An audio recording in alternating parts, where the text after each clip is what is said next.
Здравейте на всички! 29 март. Новолуние с частично слънчево затъмнение.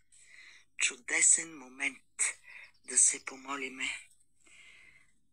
Аз откривам своето сърце и своя разум, за да приема божественото изобилие, което по право ми принадлежи.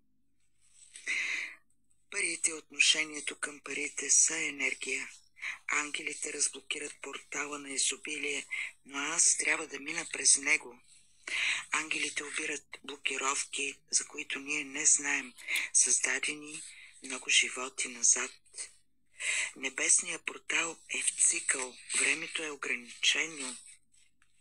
Ангелите използват небесни инструменти, за да разблокират преградите на изобилие.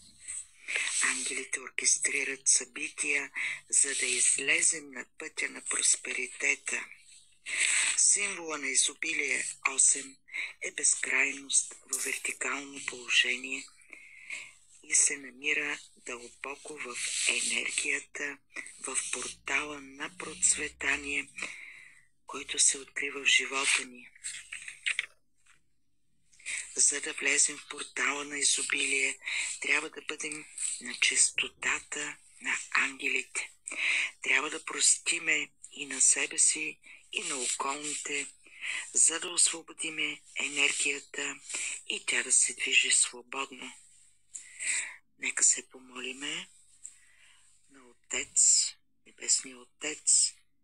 Отец, отвори небесната врата и ме изцели, за да вляза в портала на изобилие сега и завинаги.